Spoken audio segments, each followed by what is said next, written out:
Hi, everyone. My name is Margaret Murray, and I am the Associate Curator of Public Programs at the Museum of Fine Arts.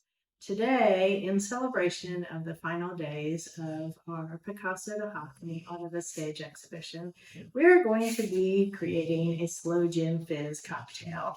Now, the sloe gin fizz actually has its origins back in the 17th century.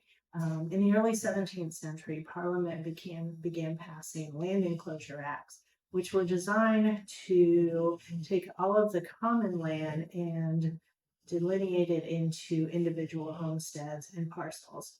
And to set those property boundaries, landowners began planting hedgerows. One of the most common materials that they used, the common plant that they used, was the blackthorn tree or bush.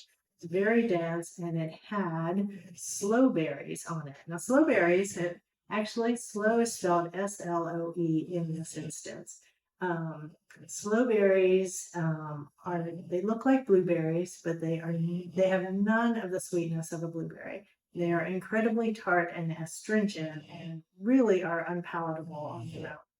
But people, being the geniuses that they are, found that if you steep them in gin for long enough, sometimes months, sometimes years, that they became really, really delicious.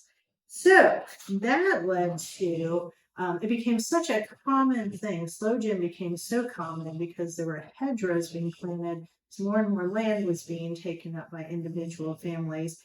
More and more hedgerows were being planted, so sloe berries were incredibly abundant. Now, sloe gin is usually thought of, or historically has been thought of, as a winter cocktail. They would pick the berries and then steep them in the gin, and then around Christmas time, uncork it, and it was seen as a really warming holiday cocktail. Now, it became so popular that it actually contributed to the gin craze of the early 18th century.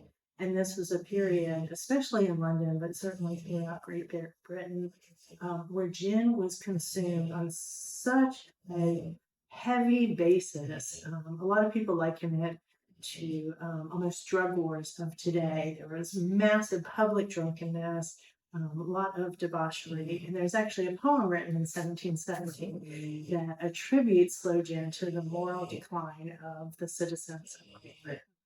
Now, if you fast forward a century or so, we come up into the Prohibition era in the early 19th century.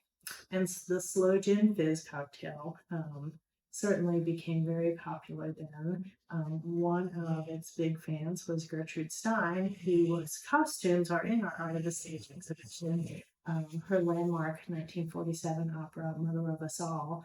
We have a number of costumes in there. And she has a recipe in the Alice B. Toklas cookbook, which is kind of my Bible. She has a recipe for sloe gin, and I'm going to read that to you. And you can see why it could certainly have two different meanings, SLOE, and certainly slow. To each bottle of gin, allow 1 pint sloes and half a pound of rock candy, as white and clear as possible. Have ready 2 empty quart bottles. Prick the sloes with a fork, silver for preference. Put half-pint sloes and a quarter-pound rock candy, crushed fine, followed by half bottle of gin into each bottle. Allow to stand for 3 months, shaking every day. Then strain off through muslin and bottle. Seal the cork. Leave at least 1 year before drinking. The longer, the better. 7 years, it's a dream. So we don't have 7 years, but we do have a few more minutes to once again celebrate the final days of Picasso de Hockney Art of the Stage by drinking a sloe gin fizz cocktail. So I'm going to make one really quickly for you. So what we do, I'm going to put some ice into a glass, and I'm going to call my videographer, Jada, back into the kitchen. Hey, Jada, can you come in, and when I give you the sign, can you end the video, please? Okay, so now we have some ice. We're going to pour some sloe gin in. This Hochland sloe gin is from the Netherlands.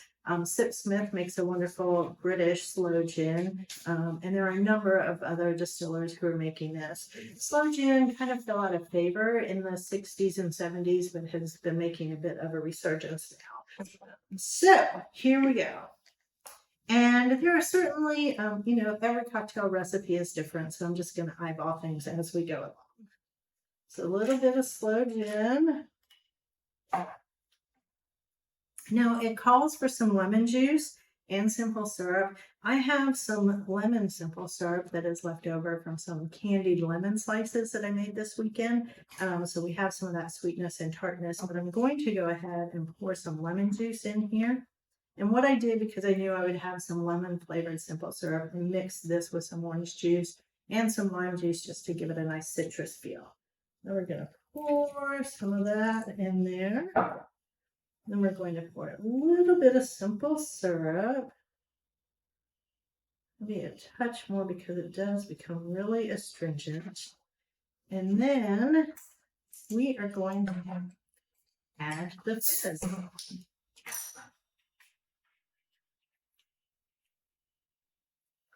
Absolutely lovely. Now we're going to garnish with a lemon slice. You know what, just for kicks, let's do a little bit more lemon right on top. A lovely maraschino cherry. Let's kind of